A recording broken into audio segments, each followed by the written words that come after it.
ನಮಸ್ಕಾರ ವೀಕ್ಷಕರೇ. ರಾಜಕೀಯದಲ್ಲಿ ಯಾರು ಯಾವಾಗಲೂ ಶತ್ರುಗಳು ಅಲ್ಲ, ಹಾಗೆ ಮಿತ್ರರೂ ಅಲ್ಲ. ಈ ಮಾತು ಯಾಕೆ ಹೇಳಿದ್ದು ಅಂತ ಈ ವಿಡಿಯೋ ನೋಡಿದರೆ ನಿಮಗೆ ತಿಳಿಯುತ್ತೆ. ವೀಕ್ಷಕರೇ, ಫೈನಲಿ 7 ವರ್ಷಗಳ ನಂತರ ಮೋದಿ ಶಿ ಜಿನ್ ಪಿಂಗ್ರನ್ನು ಭೇಟಿಯಾದ್ರು. ಇವನು ಯಾರು ಅಂತ ಗೊತ್ತಾಯ್ತಲ್ಲ, ದ ಗ್ರೇಟ್ ಚೈನಾ ಅಧ್ಯಕ್ಷ. ನಿಜ ಹೇಳಬೇಕು ಅಂದ್ರೆ 3 ತಿಂಗಳ ಹಿಂದಿನವರೆಗೂ ಮೋದಿ ಚೈನಾಗೆ ಹೋಗ್ತಾರೆ ಅನ್ನೋದು ಯಾರೂ ಊಹಿಸಿರಲಿಲ್ಲ. ಮೋದಿಗೆ ಕೂಡ ಅದರ ಬಗ್ಗೆ ಪ್ಲಾನ್ ಕೂಡ ಇರಲಿಲ್ಲ. ಆದರೆ ಈ ಭೇಟಿಯ ಮುಖ್ಯ ಕಾರಣ ಶ್ರೀ ಡೊನಾಲ್ಡ್ ಟ್ರಂಪ್. ಇಡೀ ವಿಶ್ವ ಮಾಧ್ಯಮದ ಕಣ್ಣು, ವಿಶೇಷವಾಗಿ ವೈಟ್ ಹೌಸ್ನಿಂದ ನಮ್ಮ ಈಗೋಯಿಸ್ಟ್ ಹೀರೋ ಟ್ರಂಪ್ನ ಕಣ್ಣು ಚೈನಾದಲ್ಲಿ ನಡೆದ ಸಿಇಒ ಮೀಟ್ ಮೇಲೇನೆ ಇದ್ದಿತ್ತು. ಭಾರತ ಚೈನಾ ಏನು ಚರ್ಚೆ ಮಾಡಿರಬಹುದು ಅನ್ನೋದನ್ನ ಪ್ರಪಂಚ ಮೀಡಿಯಾಗಳು ತುಂಬಾ ಕುತೂಹಲದಿಂದ ವೀಕ್ಷಿಸ್ತಿದೆ. ಅಮೆರಿಕದ ನಿಪುಣರು, ಯುರೋಪಿಯನ್ ದೇಶಗಳು ಸಹ ದುರ್ಬಿನ್ ಹಾಕಿಕೊಂಡು ನೋಡ್ತಿವೆ. ಭಾರತ ಚೈನಾದ ಈ ಮೀಟಿಂಗ್ಗೆ ಟ್ರಂಪ್ ಕಾರಣ ಅಂತ ಟೀಕೆ ಮಾಡ್ತಾ ಇದ್ದಾರೆ. ಇದರ ಮೇಲೆ ಅನೇಕ ಲೇಖನಗಳು ಕೂಡ ಪ್ರಕಟವಾಗಿವೆ. ಮೋದಿ, ಪುತಿನ್ ಮತ್ತು ಶಿ ಜಿನ್ ಪಿಂಗ್ ಏನು ಮಾತಾಡ್ಕೊಂಡ್ರು, ಭಾರತ ಚೈನಾ ನಡುವೆ ಯಾವ ಡೀಲ್ಗಳು ಆಯ್ತು, ಮುಂದಿನ ದಿನಗಳಲ್ಲಿ ಇವರ ರಿಲೇಷನ್ ಹೇಗಿರಬಹುದು, ಇವೆಲ್ಲವನ್ನು ನಾವು ಡಿಟೇಲ್ ಆಗಿ ಈ ವಿಡಿಯೋದಲ್ಲಿ ಚರ್ಚೆ ಮಾಡೋಣ. ವಿಡಿಯೋ ನೋಡುವ ಮೊದಲು ನಮ್ಮ ಚಾನಲ್ ಇನ್ನು ಸಬ್ಸ್ಕ್ರೈಬ್ ಮಾಡಿಲ್ಲ ಅಂದ್ರೆ ಈಗಲೇ ಸಬ್ಸ್ಕ್ರೈಬ್ ಮಾಡಿ. ನಮ್ಮಿಂದ ಈ ತರದ ವಿಡಿಯೋಸ್ ಬರ್ತಾನೆ ಇರುತ್ತೆ.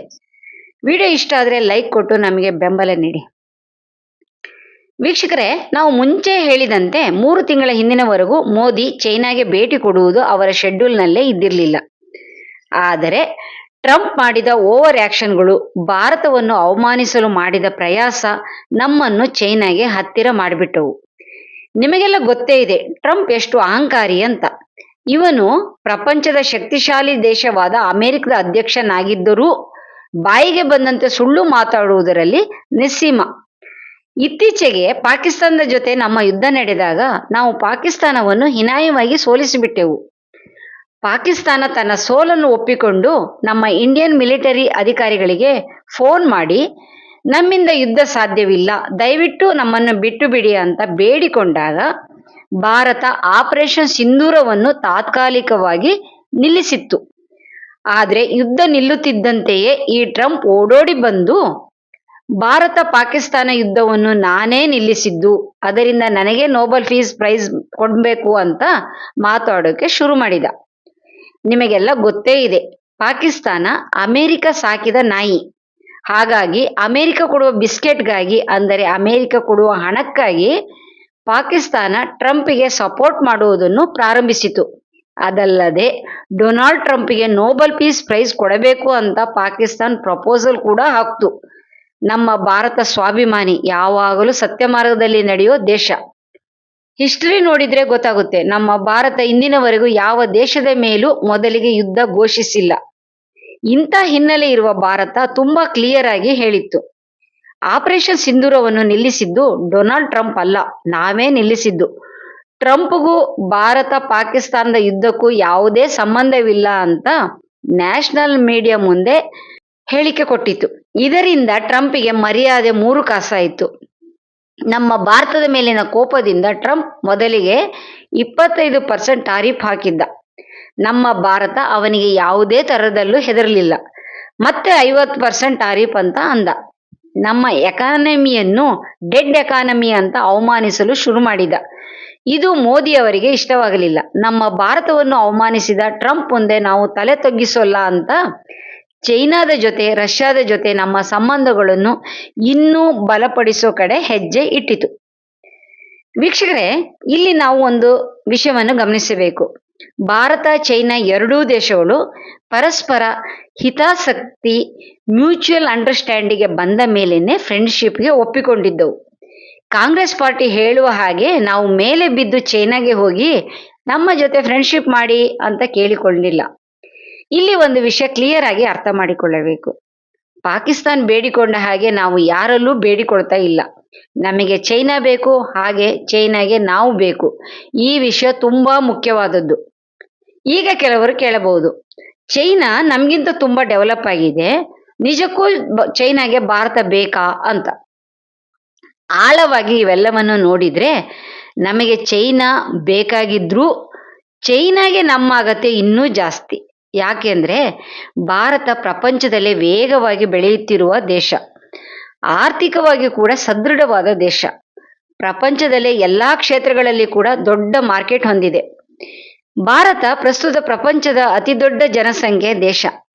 140 ಕೋಟಿಗೂ ಹೆಚ್ಚು ಜನರಿದ್ದಾರೆ.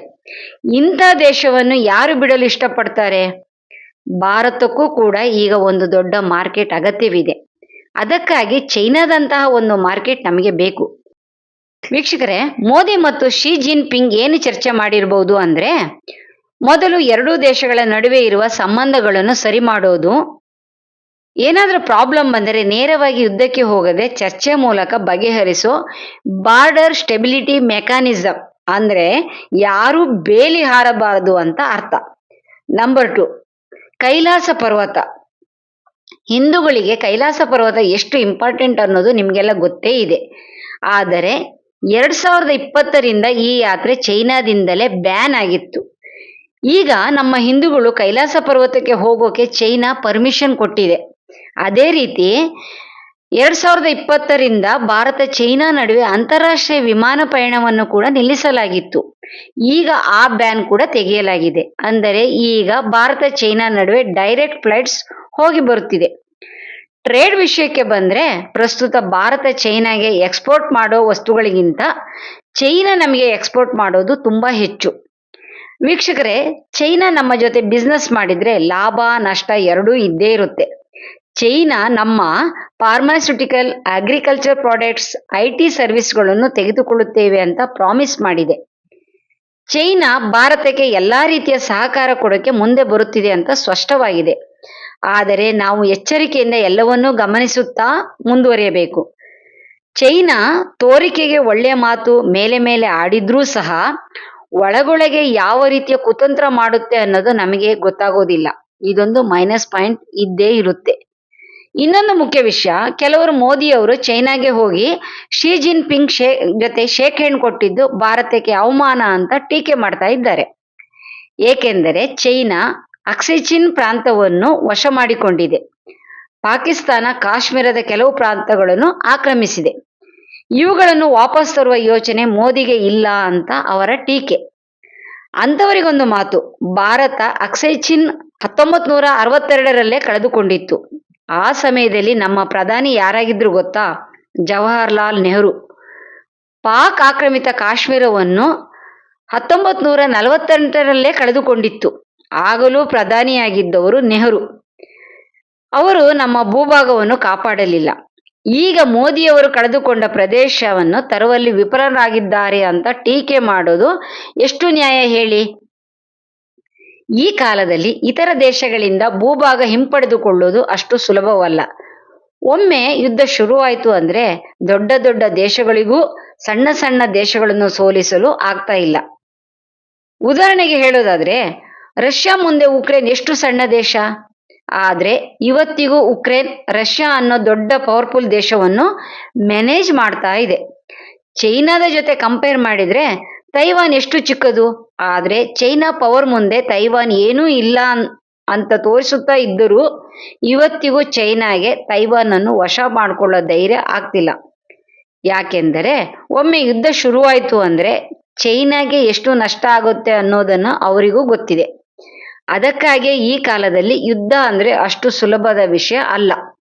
ಇಂಥ ಪರಿಸ್ಥಿತಿಯಲ್ಲಿ ಪಾಕಿಸ್ತಾನ ಅನ್ನೋ ನ್ಯೂಕ್ಲಿಯರ್ ಕಂಟ್ರಿಯನ್ನು ಕೇವಲ 48 ಗಂಟೆಗಳಲ್ಲಿ ಆಪರೇಷನ್ ಸಿಂಧೂರ್ ಮೂಲಕ ತಡೆದ ಶ್ರೇಯಸ್ಸು ಪ್ರಧಾನ ಮಂತ್ರಿ ಮೋದಿ ಅವರದ್ದು, ಭಾರತದ ಆರ್ಮಿ ಅವರದ್ದು, ನಮ್ಮ ಭಾರತ ದೇಶದ್ದು.